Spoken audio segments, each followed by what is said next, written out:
Hey everyone, this is Ultra Runner. Welcome back to the channel. Today I want to take a quick look at Jinx and Vi from Netflix original series Arcane from League of Legends.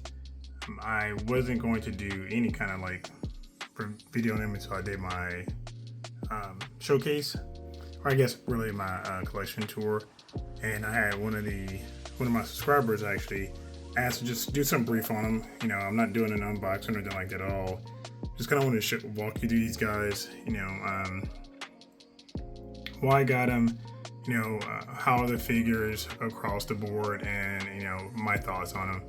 So I'll start with the easy part. So Arcane was probably, as far as original IPs, probably the best original IP I've seen in a really long time. I enjoyed it a lot to the point where it does have a permanent spot on my display. So I do have a display on my collection display, a shelf that's just for Arcane. Now I don't think we're going to get any more figures. I think Vi and Jinx are probably it, which is sad. I mean, I'd love to get maybe an Echo, maybe a Vander. I mean, I think Vander would be a pretty cool figure just because he'd be a big hoss of a unit. Don't really need a Caitlyn,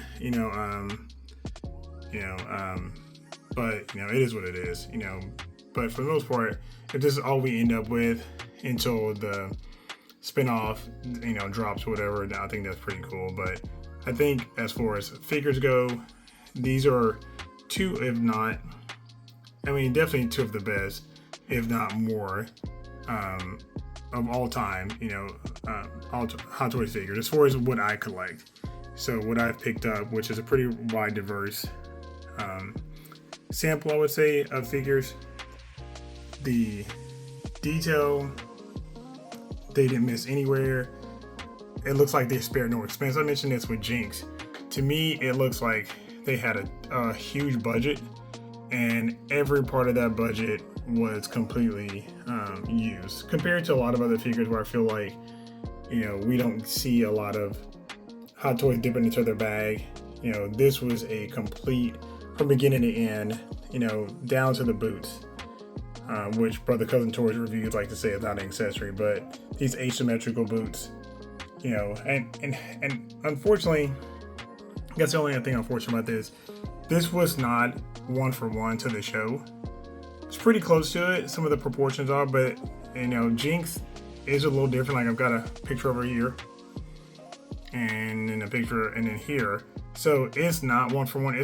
There's still some liberties taking, but I think they were probably more true to Vi than they were to Jinx, but not to the point where it's terrible.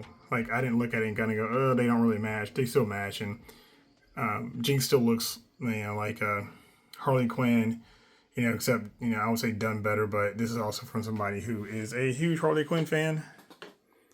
So you can see her on the wall right there, along with Punchline. So definitely not knocking Harley Quinn.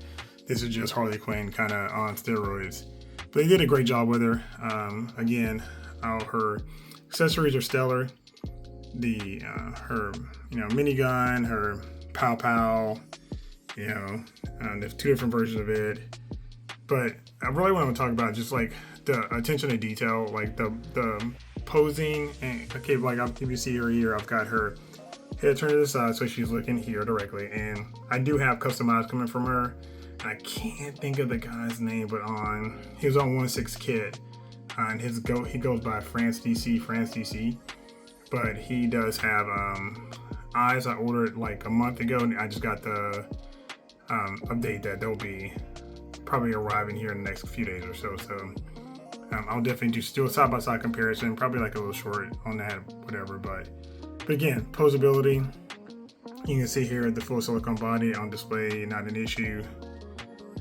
Head tucked to the side with her eyes looking off to one side. She's got an arch in her back, arm straight down, arm with the gun kind of hanging off in a realistic fashion where it's kind of hanging low, arm straight back. Then she's got her arm propped up on her cannon pose I got her in, and then she's got her shark rocket launcher. I really have it set up where she's on her back. I've got it really kind of mounted to the stand, but the angle I have her sitting at, it looks like she's carrying on her back, which is the look I was going for. Just a little bit of hip toss. So she's got one hip a little high, another leg jutted out on her toes. Like I say, super posable. The hair, it just kind of adds to that engagement for her. Very, very nice. And I know we've seen a lot on Jinx, and then on Vi, you know, I've just got her with one of her effects in there where she basically balled over her fist, and now her fist is activating it. Yeah, and they actually look really good. I didn't want to do both, but just because I didn't want to hide this detail on this gauntlet, so the way I have them sit on the shelf, you can see the gauntlet under the light, and they just, I mean, again, fully articulated. The wrist even moves in and out. So here, the wrist moves in and out this way.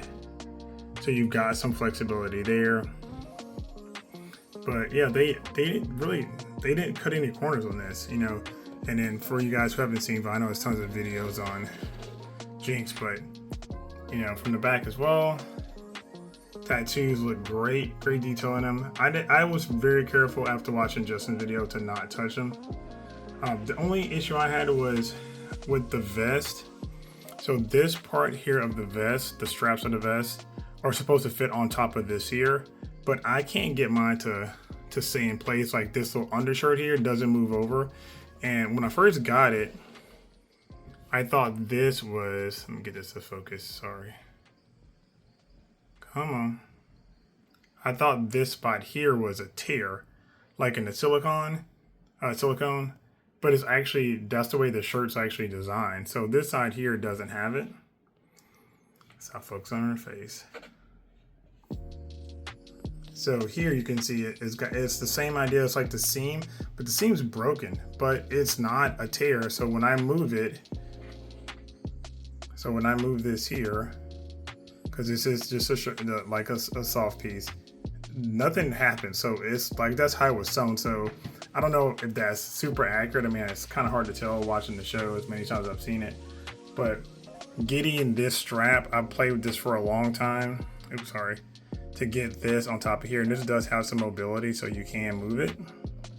So you can move it up and down and shift it around, but I just can't get it to sit on top of it. Like I watched Justin's, and Justin's is pretty bang on, but I didn't want to keep messing with it, because what I didn't want to do is keep touching that area and have this rub. Have this rub the tattoos. So I just left it alone. But the tattoo detail is pretty great. I said her arms are slightly bent, whereas I have a little bit more bend and Jinx's. But with Jinx's, you know, hers don't cover her entire arm as one seamless piece. They're just kind of here and there. So, and again, the silicone tattoos, I mean, just really good. Like I say, granted, they do rub off. So, I mean, if you're a little too much friction on them, they will start to come off, which we've seen with a few of them, but mine are good. But everything else, like I said, is for her is, you know, for Vi, like I said, nope, not a miss at all. This is definitely, you know, figure of the year contenders, both of the two of them. I mean, there is no doubt that, you know, when Hot Toys wants to drop just unbelievable quality, and I don't think there's any pleather on here at all. This is all sculpted plastic. I think this is here too. I think on same thing for, I think the only thing might be pleather is the strap for her cannon, for her mini cannon. But outside of that, again, that's kind of how I'm sitting on my shelf there, and I'll cut away in a second and put them up there, but like you guys see. But yeah, these are, if you missed out, you know, definitely they're worth picking up. I mean, if you don't have any tie to Arcane, you know, then I kind of understand that. But for me personally, Arcane is probably one of my top 5 IPs of all time, and that's concluding. And I'm 52 years old, so this is not something like, oh, I'm recency bias. This is comparing to everything I've ever seen. You know, Star Wars, Predator, Star Trek, you know, Transformers, you name it. This is probably a top 5 IP for me. I think they just did a phenomenal job in 2 seasons to do so much. Soundtrack was crushing, animation from beginning to end, not a single drop frame. Every art frame was you know, top tier, and you don't get a lot of that. And I'm a huge DBZ fan, and DBZ is just like one of those things where like you only got good frames when you watch good episodes. A lot of shows are like that too. They only pay their animators for the big events. So to have a show where every single episode was just, like I say, frame after frame, incredible color, incredible detail, and for Hot Toys to basically take that and, you know, lock in on that for these figures, I'm super happy with. So, you know, definitely got to get Hot Toys their flowers on such great turnouts and just putting in some great work. So, but yeah, just wanted to kind of do this real quick, kind of show you guys these together, because honestly, you know, if you got one, I'm pretty sure you got the other. There's not too many people who are going to pick up just one of them. So, and I guess I'll look at, I didn't really do a close-up of the effect before I go. So this is the effect piece here, the way it fits in the gauntlet. And this long piece here just slides in the air. It's a little wonky trying to get that piece to know where it goes. Instructions are pretty terrible about that, but the piece looks good. Like say, under the right lighting, the way I have it set up, and I'll show you guys in a second. It's just like that. It has that nice little kind of crystal look, and it doesn't look cheap or cheesy. It looks very, very high quality. Like I said, I don't know how much reuse is in these figures, if any at all. They're probably 100% new sculpts, but definitely accessories look like they stepped everything up on them 100%. I mean, these gauntlets are just, man, they are just so well detailed. You know, no, not a miss at all. Even with Jinx's weapons and things like that. So, but yeah, I'll show you where these guys are on the shelf real quick so you can see what they look like under normal lighting. All right, and here are the guys on my display, so you kind of see what they look like here. Like I said, they are front and center. So in my shelf, I have 3 tiers. You know, BBS will be there. Caps there, so they're dead center. Like I said, I'll do a full collection tour, but I just want to kind of show you guys where they are. Again, they have their own place, and hopefully, like I say, we'll see. Hopeful that maybe we'll get an Echo. You know, we'll get a Caitlyn, get a Vander. Silco would be awesome. I love Silco. He's such a cool looking character. But they did, their designs were pretty off the hook. So, but yeah, just want to kind of show you guys that, and you know, let me know what you think. If you guys picked these up, comment below, and if you didn't, you know, why not? If you did, why you did, and if there's anything else you're expecting, do they have a special home? I guess if I don't get any more, if they don't do any more Arcane figures, this might become an animated shelf, so I may put maybe 2 or 3 more figures on here, pull these guys up front, and put some more back row on tiers, just so we can see how that goes. But I don't know, if I don't, this just may be their shelf moving forward. So, I mean, the show really deserves it. I was super happy with it. Watched it, I don't know, both seasons at least 4 or 5 times, you know, so definitely enjoyed it. So, but let me know what you guys think. Thanks so much for hanging out. Later.